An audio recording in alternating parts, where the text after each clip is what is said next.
Okay, hello everyone, and welcome to the September 24 Australian ELSI Genomics Seminar. My name's Ainsley Newson. I work at Sydney Health Ethics at the University of Sydney, and I'm a member of the National Steering Committee for Australian Genomics, who are supporting the network and today's seminar, so I acknowledge and thank them. I'd also like to acknowledge that we are coming together virtually, and some of you might be watching this recording after the event has happened, and you might be watching it from lots of places around the world. If you are in Australia and indeed many other countries globally, you are coming together on Indigenous land, and in Australia that is unceded Aboriginal land. And for me today, I am on the Gadigal lands of the Eora Nation, and I pay my respects to elders past and present, and to any Aboriginal, Torres Strait Islander, First Nations or Indigenous peoples globally who are part of our very important community of knowledge generation and sharing and care for country. Thank you. So today we are here to talk about direct-to-consumer genetic testing, or DTC testing, or online DNA testing, etc. It has a lot of different names, which we can perhaps pick up on. And we're here to showcase the work of two people who are undertaking work in this space in Australasia. So we have one speaker from Australia and one speaker from Aotearoa, I hope I haven't minced that too badly, Cushla, or New Zealand as well. So I'll just introduce both speakers now, and then Dr Giselle Newton is going to speak first, and then Dr Cushla McKinney is going to speak second, and then we're going to open it up to questions. You are welcome to use the raise hand function. That's the best way for me to see you, or you can type your question into the chat as well. So to introduce our speakers, so Giselle Newton is a research fellow. Dr. Giselle Newton, pardon me, is a research fellow at the Centre for Digital Cultures and Societies at the University of Queensland in the Faculty of Humanities, Arts and Social Sciences. Giselle is a sociologist, and her research focuses on understanding how digital, reproductive and genetic technologies reshape individuals' relationships with everyday lives. And she considers processes such as participation, representation, listening in the context of policy and legislative reform. And her PhD looked at how digital technologies like social media and direct-to-consumer DNA testing have affected people who were born from donor conception, and the opportunities this gives for them to bond, sleuth, educate and strategize. And her postdoctoral project focuses on direct-to-consumer DNA testing as well, and she's exploring the experiences of people who've tested to access information about family. So we'll hand over to you in a moment, Giselle, but I'd also like to introduce Dr Cushla McKinney.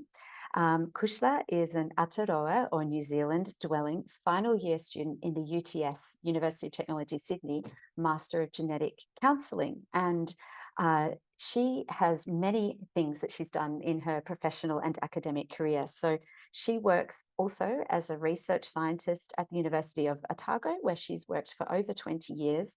And she started out working on the genetics of common complex disease with a particular interest in gout in Maori and Pacific Island populations. And she's also been involved in cancer research in more recent years. And so she has a PhD in biochemistry, but she also has a master's degree in bioethics and health law. And she's now studying genetic counselling, as mentioned, which is her dream. So we're really delighted to allow you to share some of your research. So what you're going to present to us today is part of the work that you undertook towards your Master of Genetic Counselling, which you completed earlier this year, which is awesome. So thank you, or you completed that project. You're currently still finishing the degree. Okay, thank you so much to both of you for making the time to come today. And Giselle, I will throw to you now. Thank you. Thank you. I'll just share my screen. That looks great. Thanks, Giselle. So thanks so much, Ainsley, for having me today. It's a great pleasure, and I'd like to recognise that I'm on Yagara and Turrbal lands and pay my respects to elders past and present, and recognise their contributions to education and knowledge. So today I'll talk to this body of work really on direct-to-consumer DNA testing and ancestry, seeking information about family online. So I'm sure I have an audience of people very familiar with direct-to-consumer DNA testing, but I'll just go over the basics to begin with.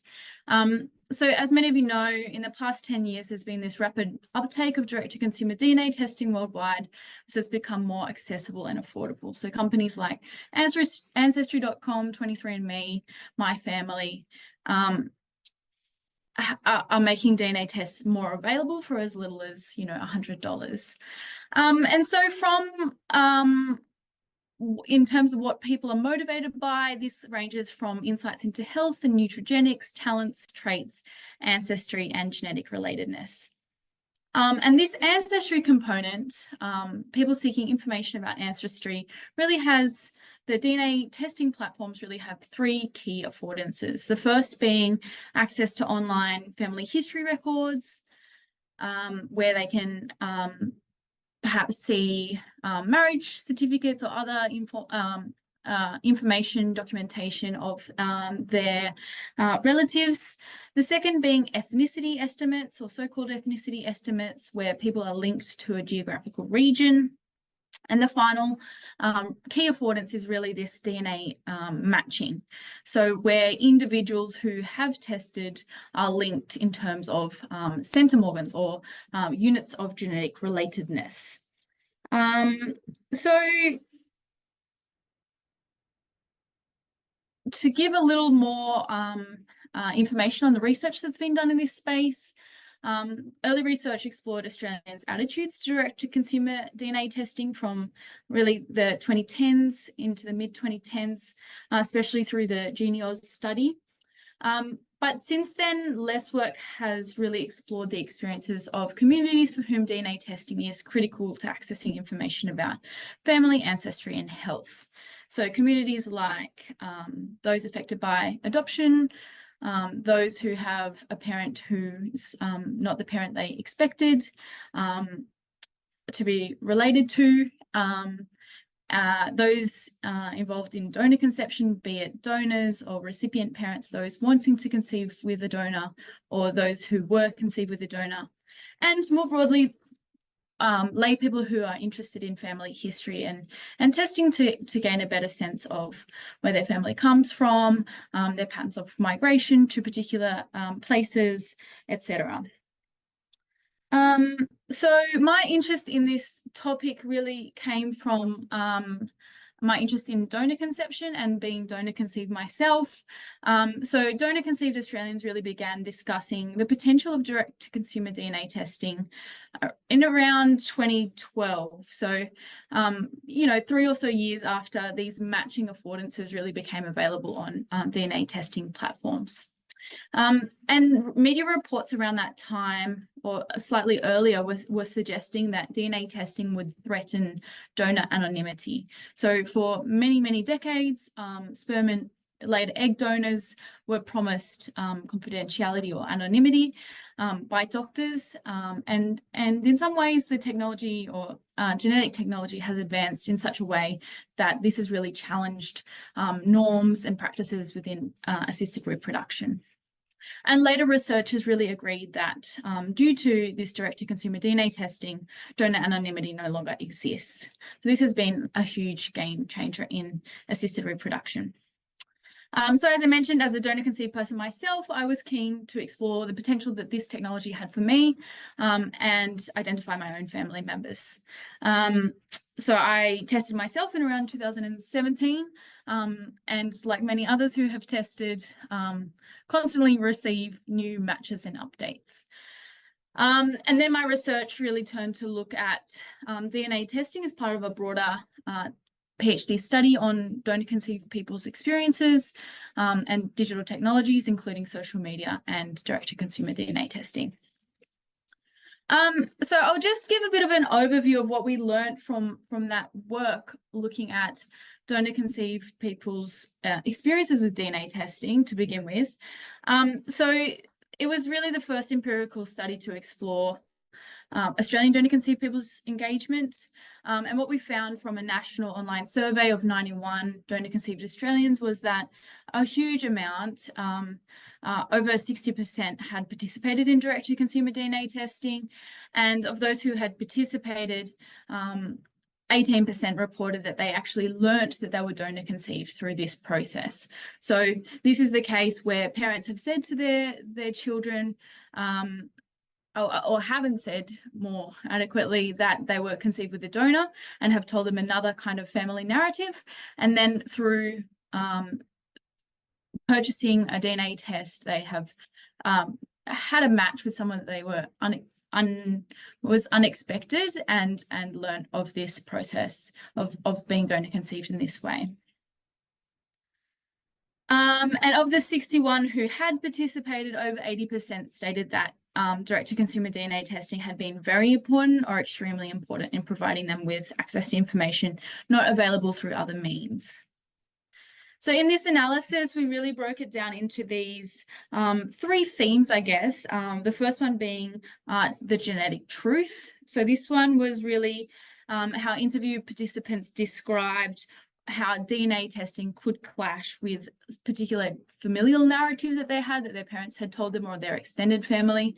So this participant, Simone, said that my results came back that I was a match with a biological father that was not the father I believed to be my own. And that was really shocking to me. And it was really shocking that my mother had purchased the test. So really, people not being aware of the kinds of affordances that DNA testing platforms enable. So much so that Simone's mother thought it would just give a kind of ethnicity estimate and wouldn't match her with people that she was genetically related to. The second theme was about this idea of objective proof.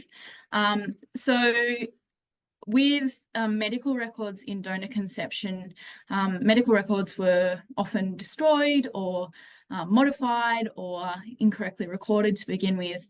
So donor conceived people had a lot of distrust towards medical records and saw DNA testing as a form of objective proof. So offering a lot more than what government authorities or clinics could give them. And then the third theme was really around this idea of DNA sleuth. So how the DNA testing platforms could be used to trace and identify family members, and how collectively they could work together, either with other donor conceived people or other people more interested in DNA testing to find particular people that were interested in identifying. So from that work, we also developed an article that was more focused on the emotional impact of direct-to-consumer DNA testing.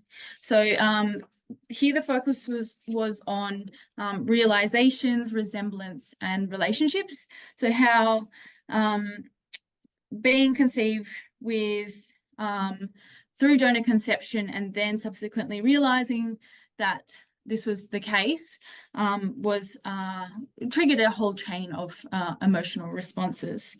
So we really aimed to understand the sensations felt by donor conceived people as they navigated these DNA data as entangled with individual, cultural, and national identity.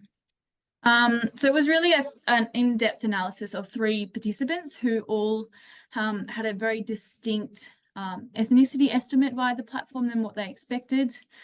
And the 3 key insights were realizing and reordering the family tree, reflecting on resemblance, and reevaluating family relationships.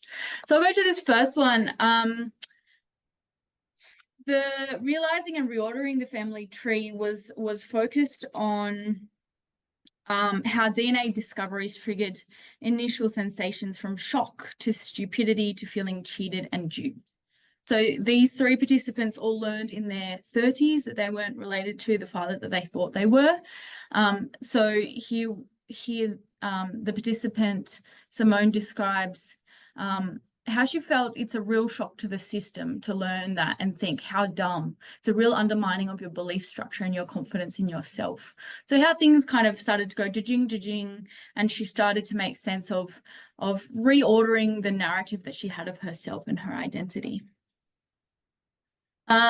The second theme was really focused on resemblances, not only in the ways people looked, but their preferences and traits and professions. So how DNA discoveries were felt through sensations associated with similarity and alterity. Here again, Simone talked about her cousin who wasn't aware that she was donor conceived, describing how she looked like her nephew. And she had this secret that she described as a wedge between her and her family members. And making sense of it later, she said that she can't look an iota like me, actually, because we're not related. So this sense that resemblance was either due to or not due to genetic relatedness. And finally, how being genetically related or not related really gave rise to these sensations that impacted interactions with family members. So Amira described how, because she found out that she wasn't genetically related to her father's family, she didn't really want to continue having a relationship with them. And she would like to say, excuse me, thank you for the past few years. It's been wonderful knowing you. I'm actually not related to you. I'm not compelled to come and visit you. It's been nice knowing you.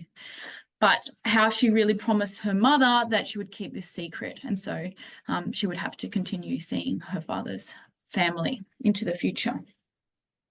So I guess that's a little background into my current project, which continues to explore DNA testing. And now kind of have more of a digital media studies focus in this study, thinking about DNA testing really across broader contexts of donor conception, adoption, and family history enthusiasts. And in this study, I interviewed 23 participants who were donors or donor conceived people, adoptees, and interested in family history. So I'll just discuss a little bit the findings from this new study, and this is more of a work in progress. One thing I was really interested to begin with was there's a broader sense amongst the general population that DNA testing companies, or giving your DNA data to testing companies, is a big privacy issue. And talking to those, I guess, most affected and who were really compelled to do a DNA test, this sense was quite different amongst this subpopulation. So generally, participants were relatively unconcerned about privacy and often joked about how their DNA data was not really special or incriminating. So participants said things like, what are they going to do with it? Are they going to go and create another one of me, whoop-de-doo? Or if someone's cloned me along the line, I'll make it a good one. So this kind of humor associated with the potential, or what could they possibly do with this DNA data. And then for others, more affected, like donor conceived people, some people reflected on not wanting to go through DNA testing, but not really having an alternative. So no viable alternatives in terms of accessing accurate information. So the accuracy really trumped privacy concerns. So seeing it as the only option. And then there was also these quite a lot of I guess a theme around visibility. So DNA as a way of becoming findable for family members who might be searching for them, or and also visibility in terms of how they carefully constructed an authentic online profile and identity for prospective viewers or relatives who might be skeptical about DNA testing more broadly. So one person described leaving a kind of breadcrumb trail for family members for them to find. So this was in the case of somebody who had donated an embryo and knew that, or had a suspicion that the child had not been informed that they were donor conceived. So this person described DNA testing being an option for the child. Should the child test eventually and be searching for their biological parents, they may be able to use DNA testing and find their biological mother and father. Others described not wanting to come across as a bot or a scammer, and really adding additional details to their profile to ensure that they look like a real person. So this was a real concern, especially with these close sibling matches or parent matches that were unexpected. A lot of people kind of initially thought that there was some kind of scam going on. And then finally, I guess it's important to recognize that there's a certain kind of family and family display or family visibility displayed online, and that privileges genetic family. So one participant talked about how they have close family members that they talk to all the time, but they can't really add them to their family tree on a platform like ancestry.com because they're not genetically related, even though they call them a cousin. There was also a lot from participants, lots of discussion around waiting and the process of, constantly the years would go by and there would be more and more matches as time goes on, as more and more people tested. So this process of longing and hoping for relatives to join. So the process of waiting not only for the test to arrive at their house, spitting into the tube, being sent off to the company and it being processed, but also, yeah, as I said, the waiting for further matches. And one person described this as feeling on edge, like every time they logged in, that there's going to be new relatives or new family members that they would have to kind of work out how they were related. And a lot of donor-conceived people or adoptees also described this kind of email that felt like a bit of a bomb that they'd get in their inbox of, oh, you've got some new matches on the platform, and then logging in to see, oh, it was on the wrong side of the family. And they already, in the case of donor-conceived people conceived with a sperm donor, had a good sense of their mother's family, so were uninterested in new matches on that side. Unsurprisingly, there was a lot of discussion around family history and culture, uncovering information about cultural heritage and migration patterns. And participants were very selective in constructing a desirable family history. So some participants described wanting to map a particular region or a particular family tree, or even an entire village in the case of one participant. And others described I guess, processes of colonization and ideas around the first fleet and wanting to or not wanting to be related to a convict history. So this final participant described how really we're more likely to accept it now, this convict history. My kids would be more likely to accept it and more aware of it and more likely proud of it. Whereas, going back 3 or 4 generations, there was no pride in being a convict. So just how much social attitudes have shifted around migration, around colonization, and links to a convict past, and I guess engaging with the platform for different reasons and being selective in different ways. Other participants talked about DNA testing as a hobby that they would spend hours and hours working on, and how they had built communities around their hobby, or were happy to volunteer their time to help solve others' mysteries, and saw it either as a way to contribute to their own family and future generations, and to lost knowledge or her story. Some people distinguish between the kinds of family history enthusiasts and their motivations as a hobby versus answering big mysteries of donor-conceived people or adoptees. So where there was a specific question in mind rather than a broader kind of outlook at DNA testing. And people talked about how retiring and having more time to invest in their family history research was important to them.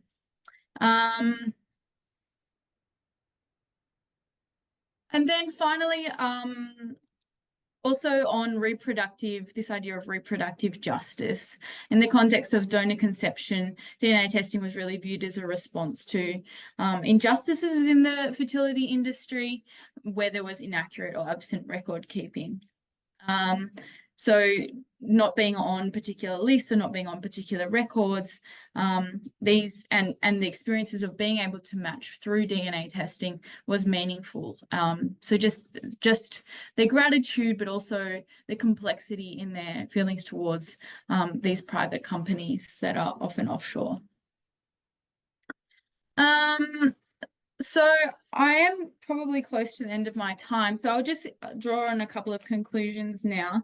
So I guess I'd say that there's a wide spectrum of participants, from those, more towards the hobby, interested in family history for kind of leisure and recreation, towards those who had a specific person that they were looking to identify with DNA testing.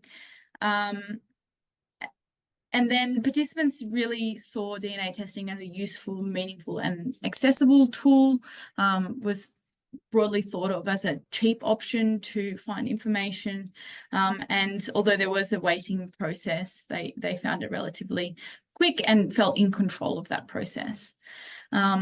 As I've demonstrated, there was a lot of emotion invested in both the hobby and the day-to-day practice of DNA testing, but in finding particular people and the response, the emotional response to those discoveries as well. Participants were largely willing to share their knowledge and skills regarding DNA testing, mostly on social media groups and platforms. A lot of participants were recruited via those social media groups. I'm happy to speak to that further as well. Across my interviews, there was really limited focus on health. Participants were mostly motivated by wanting to access information about family. So there wasn't a lot of questions around medical history or genetic counselling per se. And then I'd just finally say that these kind of digital technologies are really evolving faster than policy or legislation, especially as we're seeing privacy in digital technologies and additional legislation in those fields, as we are in donor conception also. So happy to answer any further questions. Thank you. Thank you so much. We have a question already. We might just ask you to keep it to burning questions at this point, or questions of clarification, and then we'll hear from Cushla and move into the more general Q&A. But is it Sian? Is that how I pronounce your name? Yeah, that's right. Can you hear me okay? We can, yeah. Was No it worries. kind of a quick burning question? Yeah, I just wanted to Sure. quickly ask, I guess, Giselle, thank you so much. That was really interesting. I actually work in the area of donor conception, so that's really interesting. I just wanted to get your thoughts on how potentially you feel your research might have contributed to the recent bill that's just passed through Queensland. If you think that, that bill accurately represents donor conceived people and what you're looking to, improvement in this area, I'd be really interested to know. Yeah, thanks, Sian. That's a great question, and it's a really special moment to see legislation in Queensland pass this week. And yeah, I have been quite involved in that process. So I guess there's 2 points really to make here. We recognise now that there is no anonymity in donor conception, so legislation does have to keep up with that. But a lot of donor conceived people see those formal mechanisms of accessing a donor conception registry as necessary to being the same and equal citizens, so that their birth certificates are accurately display who they're related to, and so that there's a formal mechanism for accessing information about their donors. I do note that in Queensland, I believe the legislation gives donor conceived people access from 16 years of age, which in my opinion is too late. We know very much from the evidence that donor conceived people should have access to information about their parents and siblings from earlier. So there is still a place for DNA testing and room for improvement in donor conception legislation. Thanks so much, Giselle. Super insightful. Yeah, thank you. And after we hear from Cushla, we can pick up on this again if you'd like to as well. So we will now head over to Cushla and her research, which asks and answers a slightly different set of questions around direct-to-consumer testing. And but it is one to do with the impact or the repercussions for people providing genetic healthcare, such as genetic counsellors and clinical geneticists. Cushla, the floor is yours.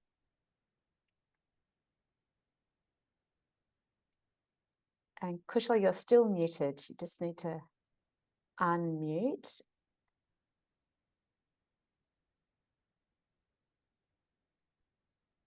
Apologies, I'm navigating 2 slides and lost my mouse. That's okay. And we're just seeing your presenter view rather than your slide by itself. So I thought I'd figured that out. Sorry, my apologies. That's okay. We've all done it lots of times. Is that better? No. Yes? No, yes, it looks great. Thank you so much. Thank you so much for bearing with me. You'd think by now I'd have got Zoom sorted, but I haven't. Okay, so firstly, thank you so much, Ainsley and Giselle, for giving me the opportunity to talk about some of the work that I've been doing over the last year.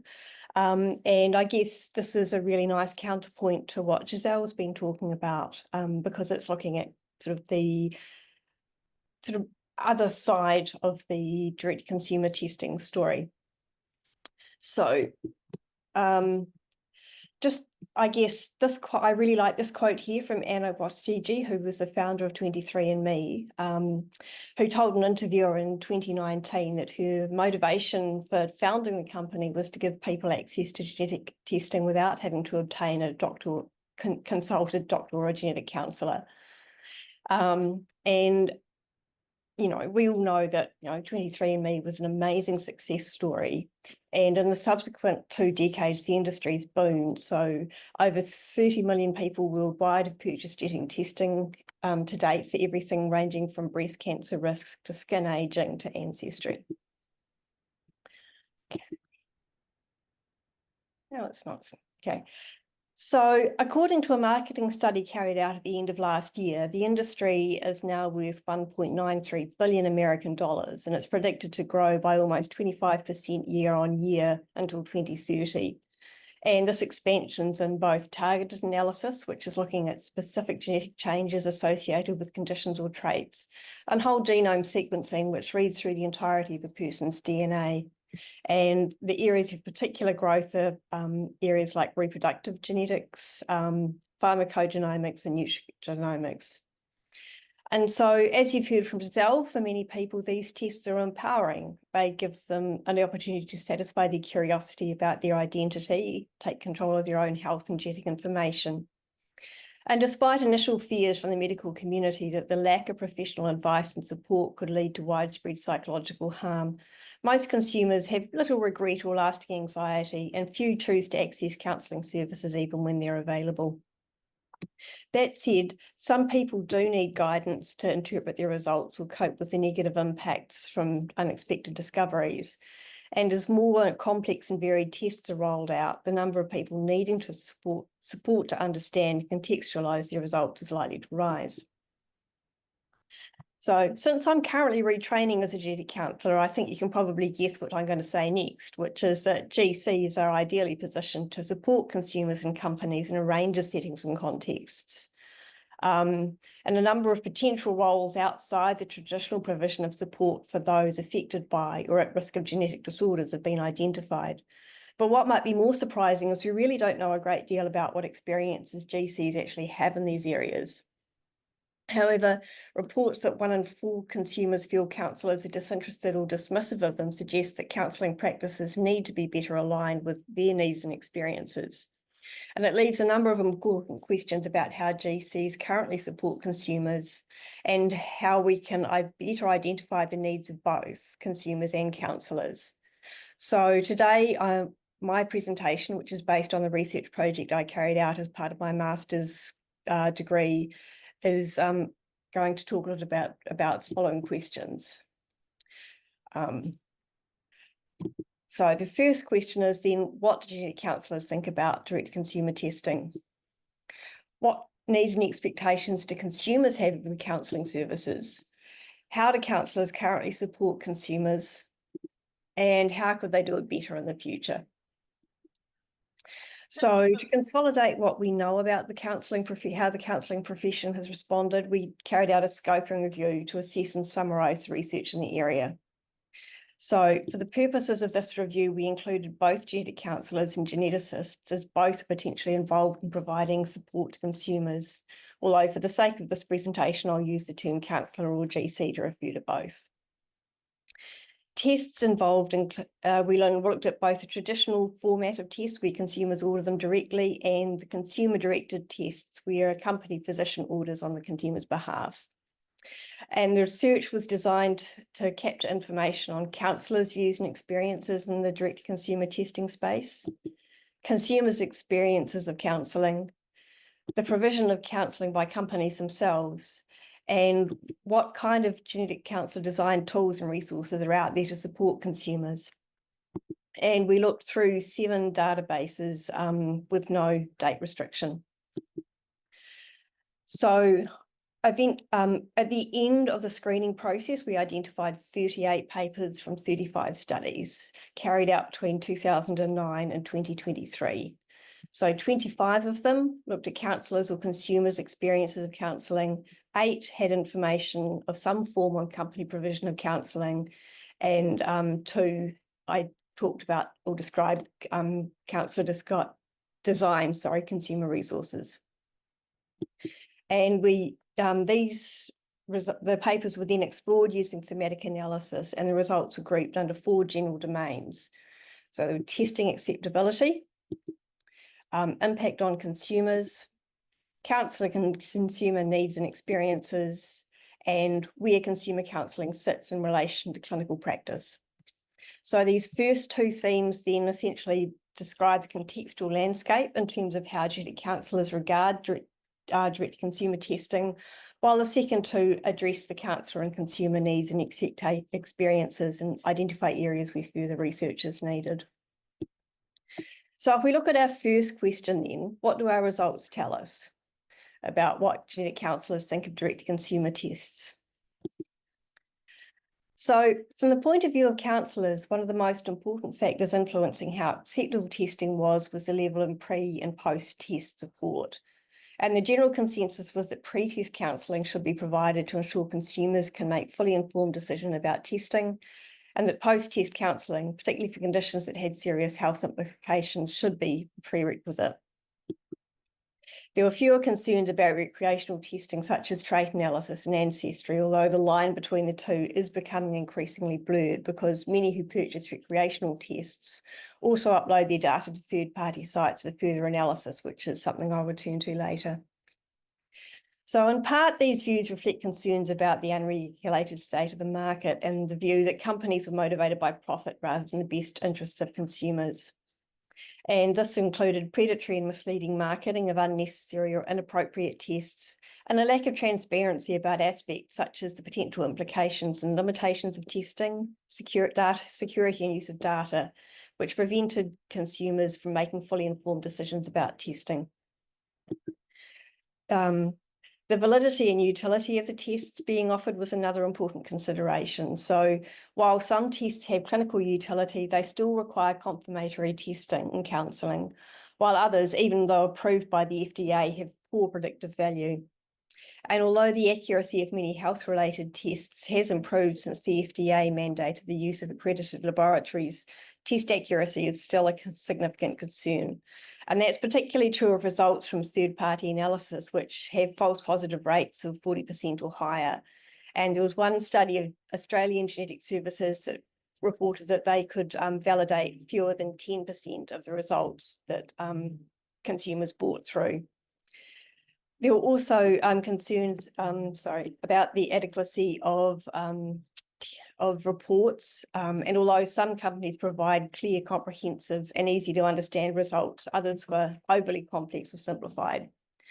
And as a result, the general consensus was that greater regulation, particularly of advertising and third-party interpretation sites, was needed.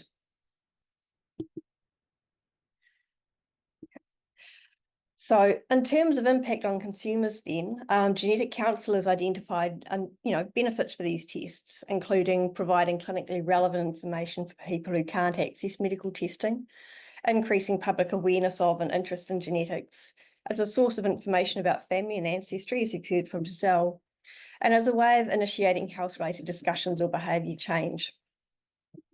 On the other side of the ledger, misleading information or lack of understanding about test limitations or uncertainties can lead to unrealistic expectations of the test's utility or give a false sense of security in the case of negative results, while erroneous or misinterpreted results can lead to anxiety and even, on occasion, unnecessary medical interventions.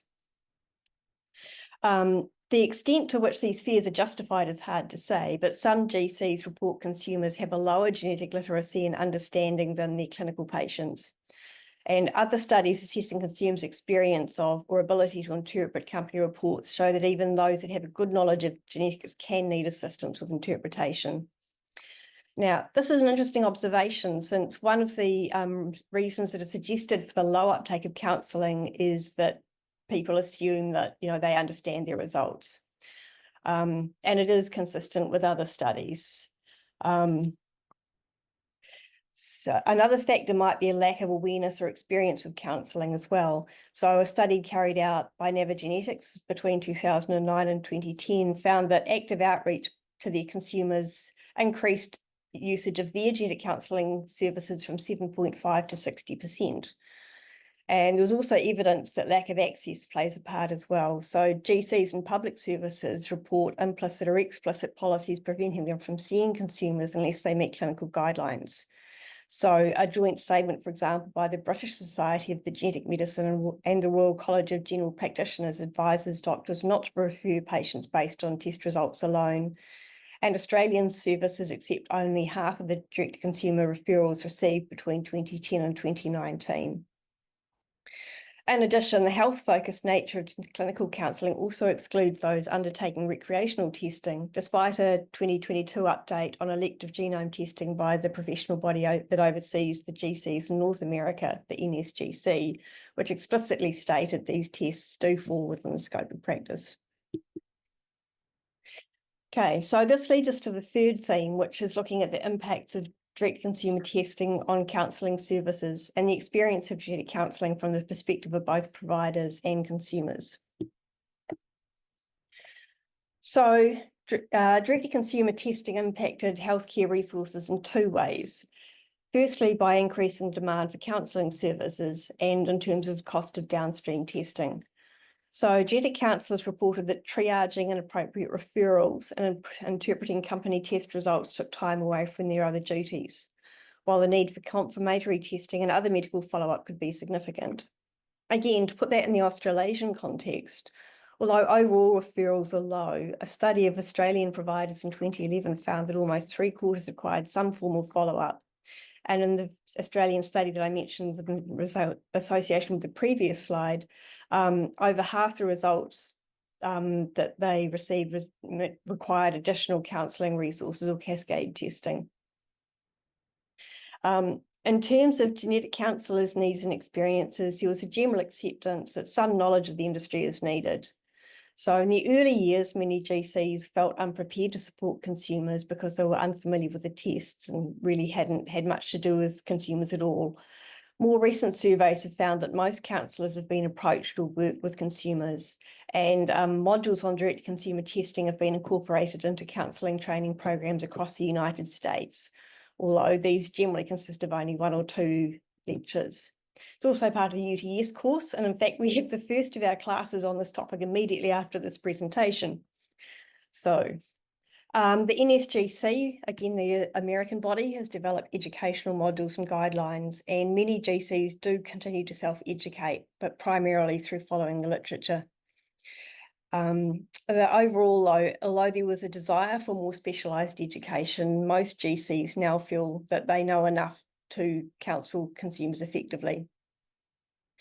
That said, some counsellors do still find this work challenging because of the mismatch between consumers' high level of trust and belief in the utility of their results and the rather less favourable interpretations provided by the counsellor. And this sometimes ends up with consumers resisting attempts to explain test limitations or correct misunderstandings, and a state of mutual frustration and dissatisfaction on both sides. More experienced counsellors use techniques such as contracting, which involves assessing consumer motivations and managing expectations to try and prevent these misunderstandings and miscommunications and ensure that the person that they were counselling feels heard and understood. There were fewer studies looking at consumer needs and experiences, but what these did show is that consumers expected counsellors to have a high level of expertise and to provide personalised and contextualised information, advice and guidance. Test explanation and reinterpretation was one of the most common reasons for seeking counselling, with most wanting a layperson's explanation or confirmation of their own understanding. And they also often brought in information from research they'd done independently for clarification or verification. They also wanted to understand the implications of their tests in relation to their broader health and family histories and a game plan to help them manage disease risk. And overall, most reported that the counselling was valuable and increased their understanding, even if the test results themselves were disappointing. The final theme we identified was that of professional redefinition, which relates to the interaction between the roles and responsibilities of GCs and the industry. And overall, the GCs' opinions about who should provide counselling to consumers were mixed. Although they felt they had a responsibility to be informed about consumer testing, some found themselves torn between their desire to support those that have come in greatly distressed by their results and their professional obligations, because strictly speaking, these clients are not actually clinical patients. For those working in countries with socialised medicine, there was the additional challenge of balancing the individual and collective needs, where consumers could be seen to be queue jumping those who were relying on publicly provided services. And as a result, the general consensus was that counselling should be the responsibility of companies who are, after all, profiting from the tests that they sell. Despite this, most clinical counsellors questioned the impartiality of company-provided counselling services, and students expressed little interest in working with the industry. Although GCs did identify a number of areas where they could work to protect consumers and improve the quality of the industry, and these included partnership to improve design and standardisation of tests, developing educational resources, particularly online, partnering with other healthcare practitioners, and providing policy advice to regulators and government. Okay, so to return to our research questions then, what this study suggests is that although consumers' needs are largely being met when they do use genetic counselling, lack of awareness or barriers to service may contribute to low uptake of counselling services. And it also reveals tensions and contradictions arising from the disjunction between consumer and counsellor expectations and opinions of direct consumer tests, and the roles and responsibilities of companies and clinical services towards consumers. Which brings us to our final question, which is how counsellors can better support consumers in the future. So although genetic counsellors were divided on whether health-related tests should be restricted to a clinical setting, there was a general agreement that better support was needed to help consumers make informed decisions and interpret their results. However, mandatory in-person consultation was currently unfeasible given resource limitations, and based on the low uptake of counselling by consumers, they're unlikely to be utilised. So there are a number of ways these could be addressed. Firstly is by making greater use of alternative forms of information provision and resources to support direct-to-consumer testing consumers to make informed decisions and interpret their results.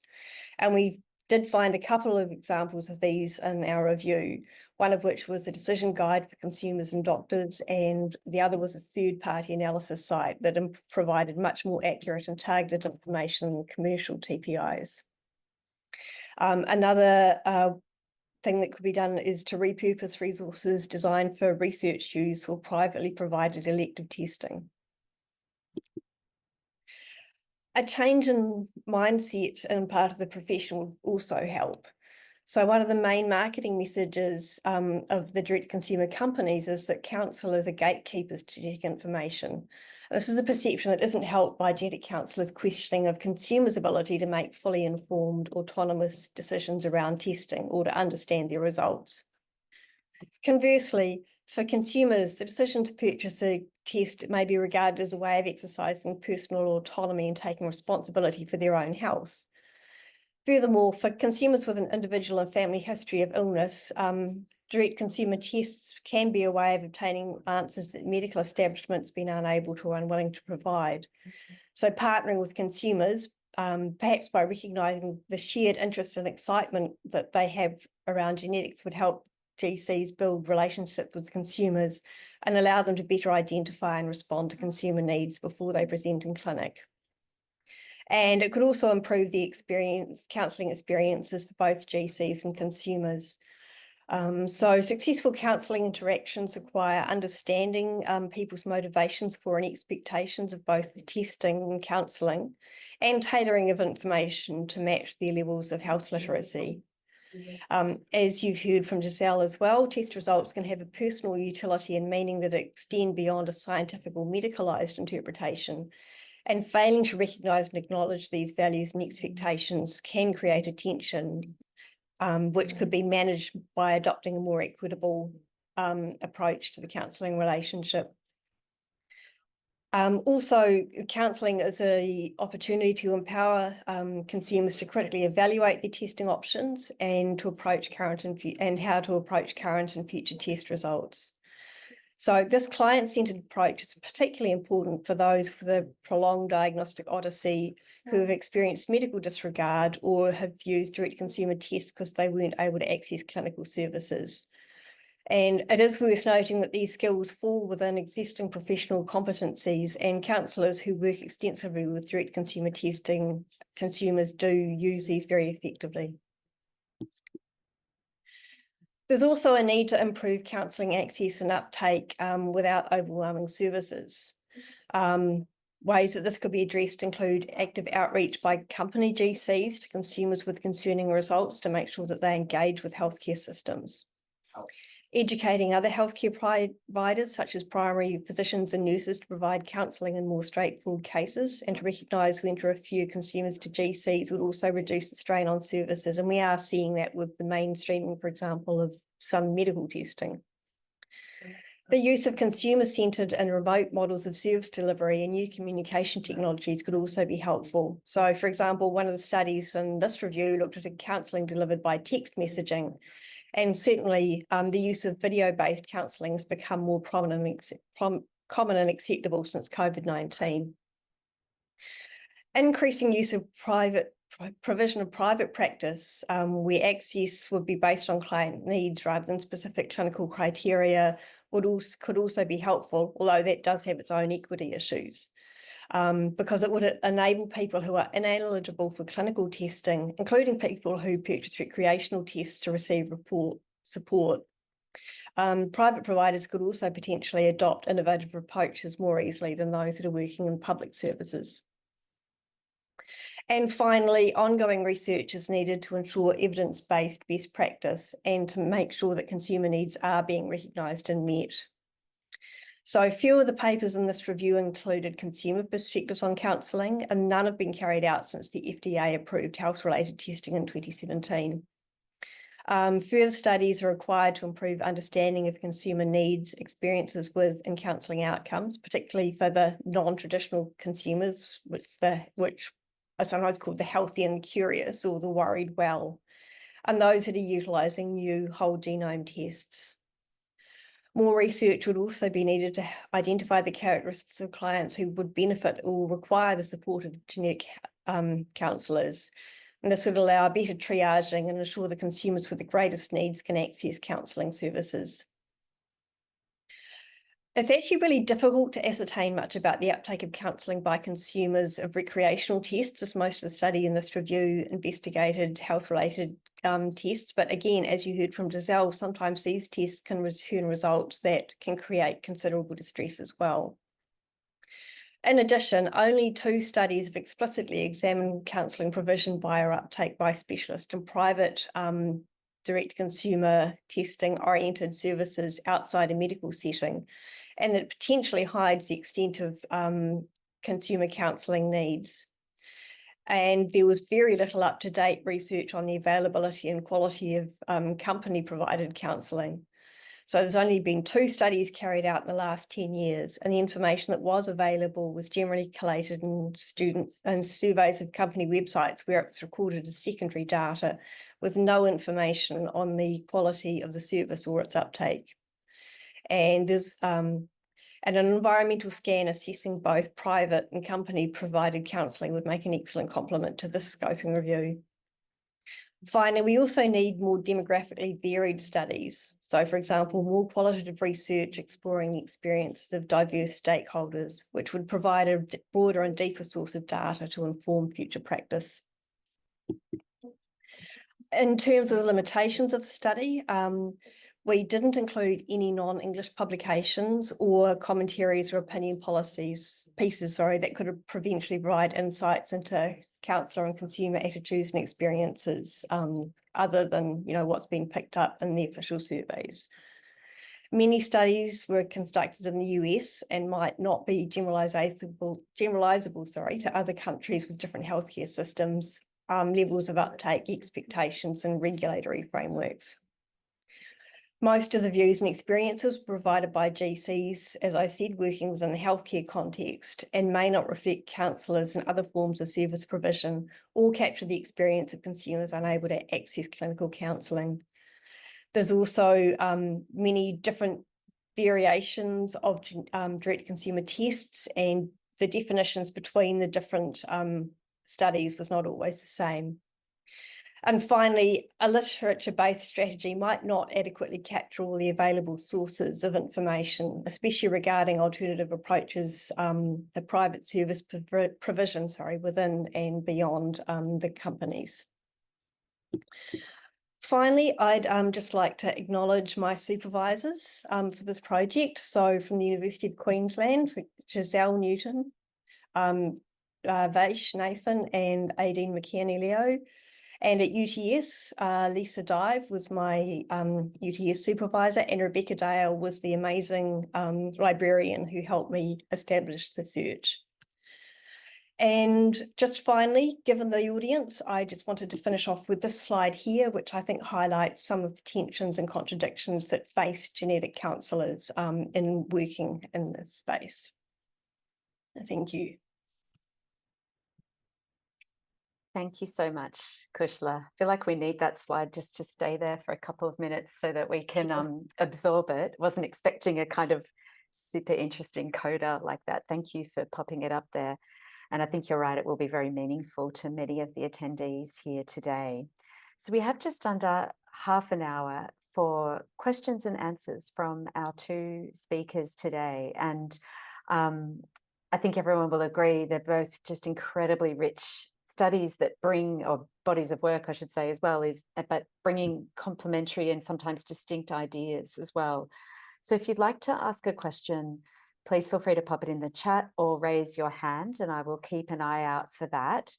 And Regan is faster than me and has already put a question into the chat. Thank you, Regan. But also, I just wanted to acknowledge one of your supervisors for your project, Cushla Vaishnavi, who wasn't able to stay for the whole event. She popped us a quick comment into the chat to say on Giselle's work that she couldn't help thinking how some of your findings regarding privacy and visibility, that is, if I were to paraphrase and hopefully accurately, your participants weren't as concerned about privacy as maybe we might think they would be. And she feels that that's in quite a lot of contrast to views that some diverse populations have.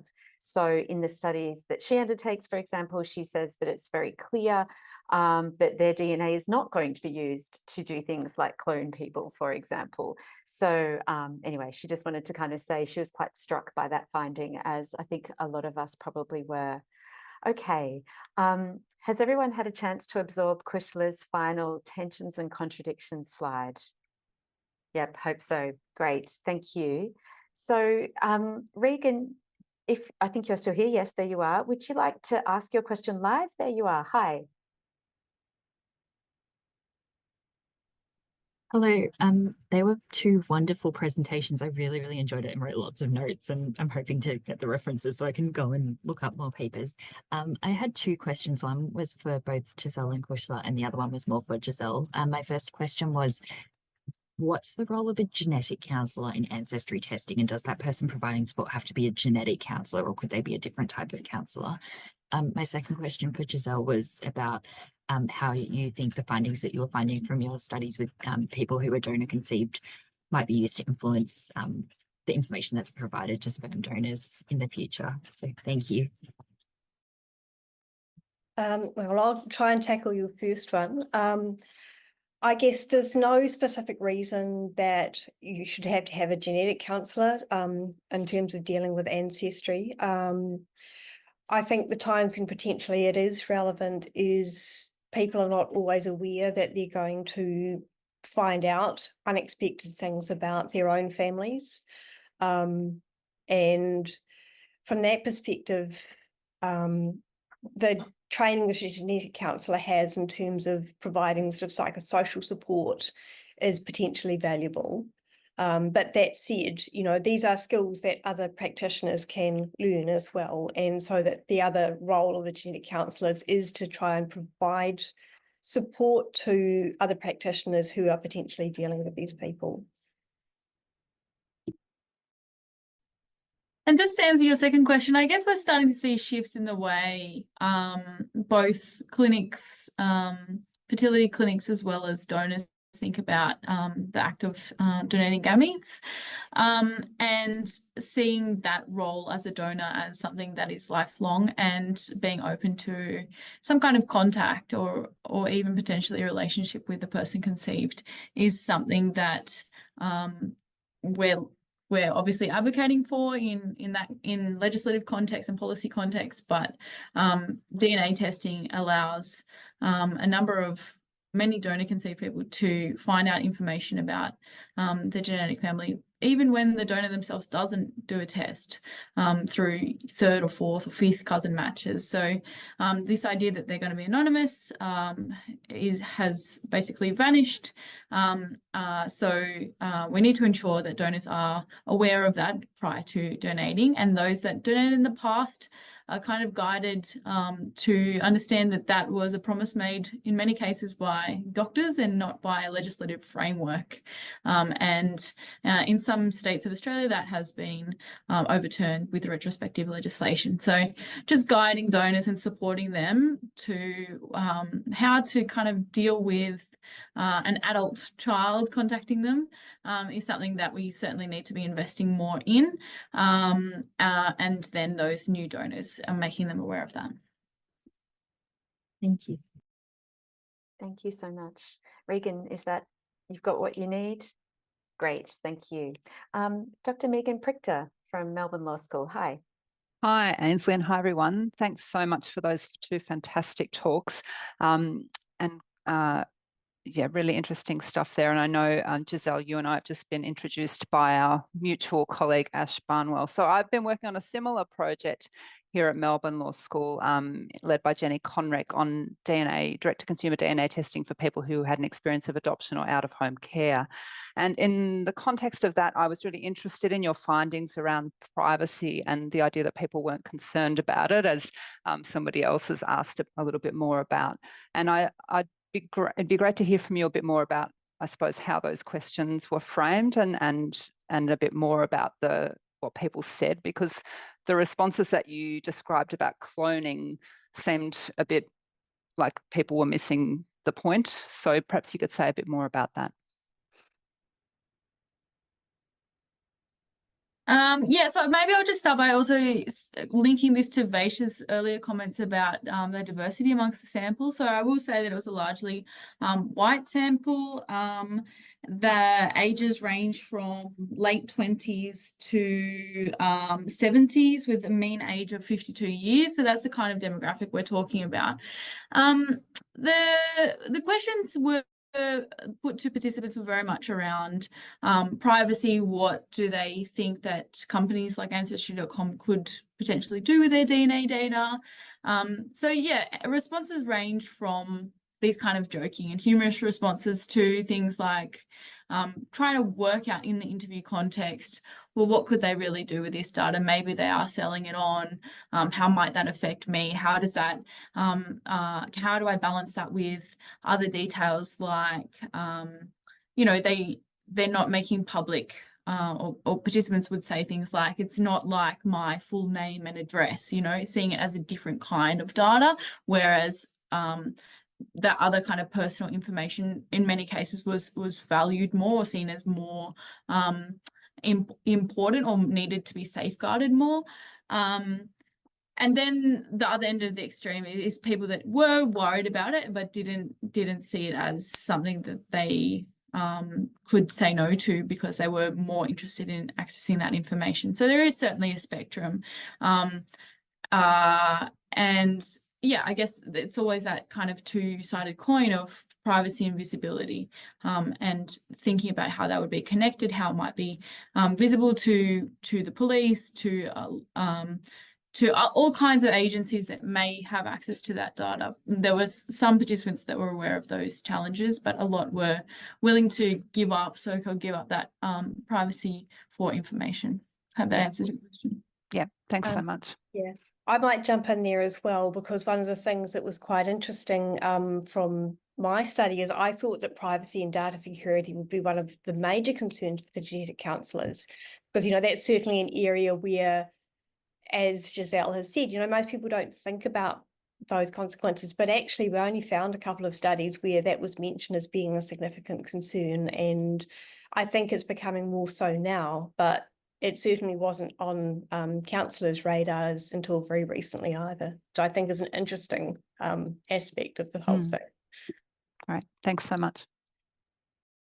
And I'll just stick my oar in too, and I think I'd say, I think this is very much such a fast-moving space, and also as we all get older and new generations come through, I think there is a certain aspect of living a public life or a publicly visible life that maybe, sorry now, Giselle, I feel like I'm explaining your own research to you, but it's just, I think it's really striking how my kids, for example, are just not concerned in any way as much as maybe I would have been. So yeah, and in completely different research that we've undertaken, I think some of our stakeholders that we've spoken to about privacy, not necessarily in just the DTC context, but more broadly around genomic data, have just said they feel like sometimes it's a particular minority of individuals that have very substantial concerns, that are the ones that are quite articulate and very vocal and present in raising those concerns, but actually it's a much bigger silent majority that are not as concerned. So anyway, that's my kind of 2 cents on that as well. Professor Emma Cavell from Deakin, hello. You're still muted, Emma. Fantastic talk, thank you. I just had a question for each of you. For Cushla, I wanted to ask, you made this really important point that that the referral pathways are not there for people who might have got a health-related result without any family history, so it's not clinically indicated. I suppose my question is, like, as I understand it, it's not really clear what advice to give as genetic counsellor either. Like, that's the whole point, is that there's no evidence base for having a genetic test result without the clinical history, because the test itself is not clinically indicated. So I just wanted, there's just like a catch-22 there. I wanted to ask what you thought about that, because yeah, giving everyone access to genetic counsellors is not going to help if there's no clear evidence, no clear advice to give. And two, Giselle, I wanted to ask about sperm donors. Like, as I understood it, I don't think you addressed this unless I missed it, that the like the sperm supply in Australia is like terrible, like, as in there's not much of it and it's decreasing a lot. And I suppose, yeah, like this, I think my understanding is that the basically the decreasing privacy for sperm donors, and the fact that, you know, especially people who donated under conditions of anonymity that are no longer there, I mean, as you're saying, like the whole landscape has just completely changed. And so, yeah, what is your understanding of what's happening to the sperm supply and whether that's actually how to resolve that issue? Should we go to Cushla first? Oh, okay. It's a really interesting question. And it's really hard to answer, actually, because, for example, we know now with breast cancer that now that they've done sort of large scale sort of population testing, that they've discovered that there are a lot of people who do carry, for example, BRCA mutations that don't necessarily have, for example, the family history that would indicate that they needed testing. On the other hand, the consumer tests that are out there, they are accurate in terms of some of the most common BRCA mutations, but not for some of the other rarer mutations, for example. So it's not clear cut. So you can't necessarily say, well, you know, they've got a positive test, but there's no clinical indication, so we shouldn't see them. But we also can't see everybody who comes back with a positive test when, you know, if there's likely to be high false positives. So it's a really tricky area. And I don't think there are any easy answers. So in relation to the question about supply and supply of sperm, so it's not that the amount of donors has gone down. There's some good evidence to suggest that's not the case, including since retrospective legislation has been introduced. The issue is that there's more demand. So we're seeing huge increases in demand from single women, same-sex couples, and a range of diverse family structures. And so that means, finding a donor can be more complicated. And I think that one of the possible solutions is creating more resources and tools for people to identify a known donor within their own family, friendship, extended networks, and then bringing that person to donate rather than people not linked to families. And we know that pre-existing relationship already, having that established relationship with a donor will enable families to work through that relationship while the child is growing up as well. So that's one solution. Another solution is, well, we're seeing all kinds of advertising campaigns around from the clinics around encouraging people to donate, but in Australia they're not able to be paid for donation. So a lot of people probably would not wish to take on a parenting role or a role in which they might have contact with a child throughout their whole life. And I mean, that's a fair decision. So that's why I think really identifying someone within their own networks is a much more viable approach. Thank you, Cushla and Giselle. I'm not seeing any questions either in the chat or on screen at the moment, so I might ask a couple as well. And I have one for Cushla and one for Giselle. So Cushla, I was really interested in one of your findings around who should provide genetic counselling, assuming we can even agree how and when it's needed, which of course it sounds like it's not.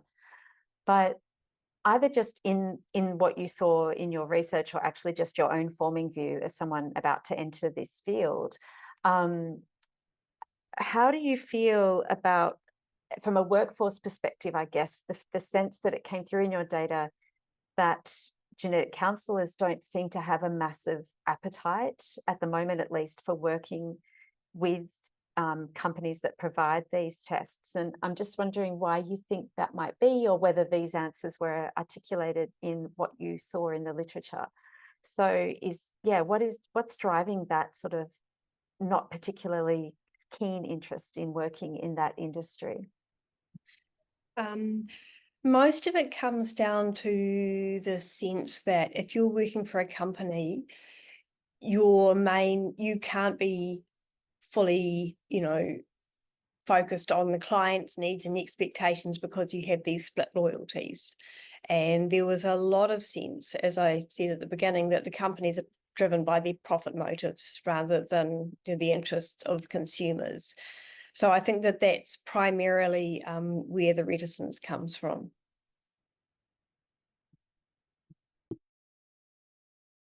That's a nice, simple answer. Thank you, Cushla.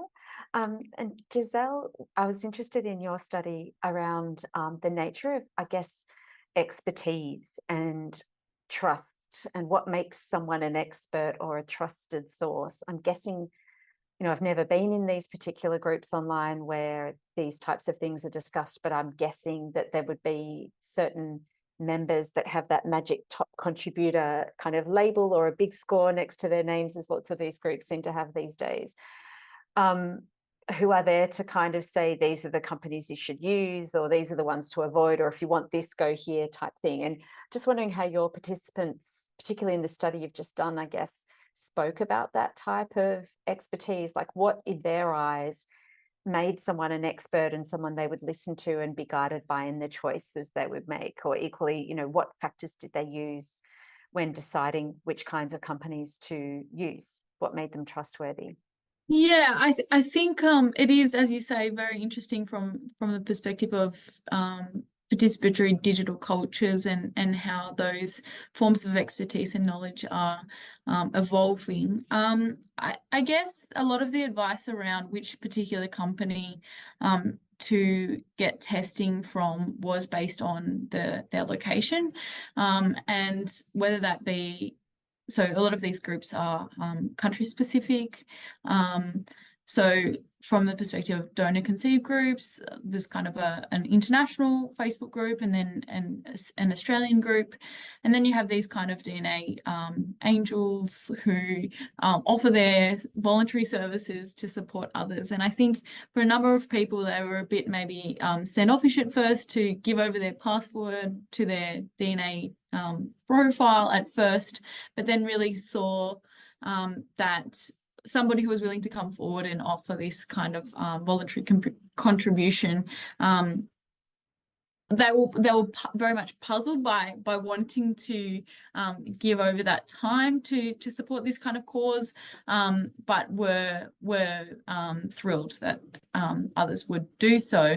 And I think for a lot of those people who were kind of branded as this DNA search angel or DNA detective, they saw it as this kind of riddle or puzzle that they were, developing these skills to be able to solve. Yeah, others spoke about wanting to upskill within their communities, about holding Zoom meetings or even meeting up at their local library to upskill in understanding the process of family trees. And then there was also talk around, people who didn't really understand. So there was this kind of these hierarchies of knowledge of people not doing mirror trees properly or not being responsible in relation to responding to messages or requests for information. So particular expectations around how people would use the DNA platforms and share information both on that platform, but then in other more public forums as well. So yeah, it's certainly an interesting landscape. Yeah, thank you for elaborating on that. We've got just a few minutes left. Megan Prichter had put another comment in the chat, which actually picks up on another question I had. Did you want to speak to that, Megan, or I'm happy to read it out either way? Yeah, sure. Thanks, Ainsley. So just in the work that we've been doing, we found that community organisations that were already set up to support people post-adoption or out-of-home care are now have been for a few years pivoting to supporting their searches using direct-to-consumer testing. And this is despite them not necessarily being appropriately funded or well equipped in an informational way to do that. And the Victorian government had an inquiry into some of these issues and has recommended the use of direct-to-consumer testing as a first-line option for people searching for family in those contexts. Again, without saying anything else about how that might be resourced or, anything around that. But I do think it's very interesting, this pivot away from the written record and the perception that DNA testing is a much quicker, easier way to find your family, which is not necessarily the case. Yeah, it's interesting in the Victorian context. I know that there's been a lot at the recently around around VARTA, the Victorian Assisted Reproduction Authority, being defunded, and so all of those support services that can, as those workers kind of become more skilled in guiding people and assisting with questions around direct-to-consumer DNA testing, those resources really being stripped from those organisations. But yeah, I have worked a little alongside Jigsaw in Queensland, the adoption organisation, and have heard from them that, yeah, they're certainly investing a lot of time and resources into guiding people with direct-to-consumer DNA testing as well. Yeah. Yeah, and that's quite the landscape change from even 5 years ago in terms of a government recommendation to use the type of testing that up until fairly recently has been, well, at least in my mind's eye, considered as a more contentious option, or at least one that has more inherent risks. But I think, you know, it is just such a fast-moving space. But what I was going to ask you, Giselle, which kind of picks up on what you've just been talking about, is did your participants in any of your research that you've done, I guess, speak about this option to go forward with direct-to-consumer genetic testing as to say, opposed to say something like accessing better carefully kept records or engaging in a system that had structured in a facilitation of contact from the get-go, or at least earlier than it has happened in some states? Did they have any reflection on that? Like, were they resigned to it? Were they upset about it? Were they sad that they had to use this option? Or were they more, on the contrary, more engaged or energized or excited by this and perceiving it as an option that will actually get them to where they want to be faster? I'm just intrigued as to whether they I guess, did they actually contrast it to what the alternatives were? Very much so. So these alternative kind of narratives, I guess you could say, between what your parents tell you, between what the medical record says or doesn't say, and between DNA. So comparing and contrasting what each of those options may or may not offer. I think for donor-conceived people of those earlier generations from the 70s, 80s and 90s, and even more recently, especially in the Queensland context, where there's still media stories around a number of, you know, ethical issues of using the wrong sperm, of exceeding family limits, of using donors who have particular medical conditions. There is a lot of distrust towards the fertility industry, which will take a long time to repair. There is, you know, legislative reform in this space, but I think for those older generations, especially within social media groups, when there is others saying you just can't trust the records, or where people can see that the number of siblings hasn't been reported, or that their birth was never recorded, or a range of reasons, that ability to cross-check different sources of information really allows people to question that fertility industry and their practices. Thank you so much. I'm going to try and squeeze in one final question for Cushla in our last 2 minutes. So Cushla, another thing that came out in your research that I found quite interesting is this tension between counsellors feeling that people seeking direct-to-consumer testing should have counselling, including before the test as well as potentially afterwards once they may be triaged into a clinical service. And yet people taking these tests themselves don't necessarily see that the same way. And so I guess I'm wondering what your view is on this tension. Like, is it whose expectations need to be adjusted here, if we can at all? Yeah, and that is a really interesting question. And I think to a certain extent, you know, that maybe as a profession, there is that kind of still that feeling that we're the experts and that, you know, I think there is sort of something in that whole idea of gatekeeping. That said, you know, and there hasn't been much studied in terms of, you know, the main study was the Navagenetics outreach one. And what was interesting about that is that they did get this really big uptake, and people who did undertake the counselling actually said that they benefited from it and felt that they came away understanding it better but obviously they were doing perfectly well, you know, without that counselling. So I guess it's a question, is this a nice to have? And I think possibly the answer is, for most people, yes. I think and this is probably an area where we need to have more research, is that there is going to be a small group of people for whom actually that is really important, that they get that support before or after the testing. And we currently don't know what characteristics are of those more vulnerable members of the population. And that's why I think that's a really interesting area where maybe more research is needed, so that, you know, so that actually we make sure that the people who do need it, who might not otherwise access it, actually do get that outreach. And I think that would go some way to kind of balancing things up a wee bit. Absolutely. Thank you. It's a really thoughtful way to end. So please join me in thanking both Giselle and Cushla, Dr. Giselle Newton and Dr. Cushla McKinney, for their wonderful talks today. And thank you to all of you for attending and asking brilliant questions. We've got one more seminar for the year announcement, TBC. Watch your inboxes for more information. Thank you, everyone.